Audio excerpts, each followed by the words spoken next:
Does anyone else think that some game protagonists are just idiots? They do really stupid things and ask really stupid questions, and 9 times out of 10, they are trying to be heroes. That last one time, well, curiosity killed the cat, as the saying goes, and Frank is definitely the embodiment of this saying. He sees a dark vortex of, well, evil, I suppose, and he decides, oh, how cool, let's go see what's going on in here then. And that's his first mistake, because now he's trapped in, well, we don't know where it is, but now he has to find his way out. So, all in all, this is a puzzle game with 96 levels, and it's your job to help Frank find his way out. Of course, that is easier said than done. So also, who are you and why are you helping Frank out in this world? If you're supposed to be a creature of this weird vortex world, why are you helping him? What's going on? Well, we don't really know. But I will say this for this game, the story is not really the strong point. It kind of feels like an arbitrary thing that they just put in to give you a reason to play the game. I think I would have enjoyed this much more if there was no mention of us as an entity in the game itself. But maybe that's just me reading way too much into things again. Not going to lie, I do that a hell of a lot. So there you have it, that's the basic premise of the game. You have 96 levels and you have to make your way through with a timer, your controls, which we will get into later as I have some very big gripes there, and 900 lives to get through the whole thing. Yes, you heard that right, you have lives to try and get through this whole thing. You may be thinking, well, that's a lot of lives, this will be easy, and I laugh at you, hysterically, I might add. You see, your lives aren't just the amount of times you can die in this game. Ho ho no! They are also the currency that you use to buy hints throughout the game, or to buy resets for the levels that you are currently playing. And you will use them in such a way, unless you, cheat and decide to watch a walkthrough guide or something. There is also no shame in this at all. I'm not going to lie and tell you that I didn't do the same thing when I got really stuck, and I did get really stuck at some points. This is one of those games that really could have done with a tutorial that gives you a couple of ideas of some of the things you can do or need to do throughout the whole thing.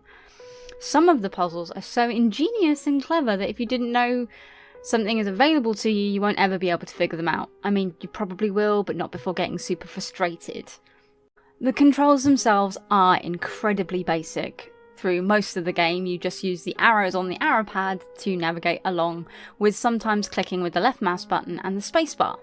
The only thing is, you have to figure out the last 2 options on your own. Nowhere does it tell you that you can click on things in the game and use them. In fact, in the first couple of levels, this does absolutely nothing and makes you think it's not something that you can do in later levels. Oh, and the spacebar doesn't always work. There is only a specific set of circumstances in which you can use the spacebar, and that is when you are swinging on a rope to try and get around. Then you can't use the up arrows to jump. You can only use the spacebar.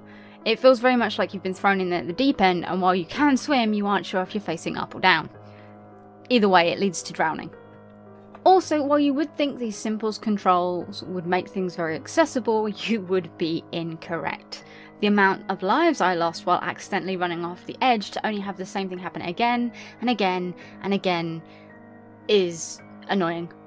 Even if I hadn't pressed the button, this still happened, which was incredibly frustrating, and coupled with some of the other issues meant I had to walk away from this game quite a few times. Nothing too serious, as I did find myself working it all out in the end. It's not a hugely long game after all, but still. Oh, also, there are no warnings in this game for epilepsy or anything like that, and there are some levels in which these puzzles are simple flashing lights or twisting screens, etc., and with no warnings, I think it's pretty important that I bring that up here, simply because even I had a couple of issues with my eyes and getting headaches on those levels, and they only took me about 32 seconds or so to get through. This is fine for someone who doesn't have any issues, but can be very difficult for gamers who do suffer from photosensitive epilepsy. I know that most gaming comes with a minor warning for this as standard anyway, however this was a bit more than normal, and I do think that the developers should possibly put an accessibility option on there. Seriously, if it's bad enough for someone who doesn't have issues to start having headaches and stuff afterwards, I think at least a warning should be placed on this game. Okay, anyway, let's get back to other things. Where were we? Gameplay, yes. As I have mentioned before, there is no guide, no idea of what you can and can't do in this game, which is fine and perfectly okay if you don't mind spending a good 5 to 10 minutes clicking around the screen trying to find out where to go, what to do. It's made all the worse by the fact, as I have said before, sometimes the things that worked in the previous level no longer will or won't work in the next. It's very strange. It leads to you using up lives so that you can get an idea of what's actually going on. Or worse, lives to reset levels and as you only have a split-second chance to do the puzzle right before it all goes wrong. Yes, you do have a hell of a lot of lives to use up, and that's great, but if you're like me and have an oversensitive keyboard and just randomly cost you 3 lives, it can be super frustrating. What do I mean? Okay, there's a level with a falling boulder that you have to jump on and run with so you can get to the other end. There is no way to reset this level other than using a life, and if you are not quick enough after the reset or move too fast after the reset, you kind of just end up falling flat on your face. I know that it's a puzzle game, but sometimes you still have to know the parameters of what you can do within that puzzle. You can lock me in an escape room, but unless you tell me I can't go through the walls, I am going to try it. Well, that kind of thing. Okay, that's really heavy-handed euphemism, but I'm sure you get what I mean. So I'm going to come to the end of this rant, because it seems like I don't like this game. It is a pretty hard game, but I still really enjoyed it. It was pretty fun, and as long as I got a rough idea what was going on, it was pretty cool to complete. There are leaderboards as well, so you can challenge your friends and others if you want, and you can see how you compare to the rest of the world. Do I think it's a masterpiece?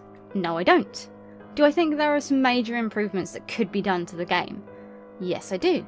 Does it make it unplayable? No, it doesn't. You just need to be a bit more aware of what's going on before you get into this game.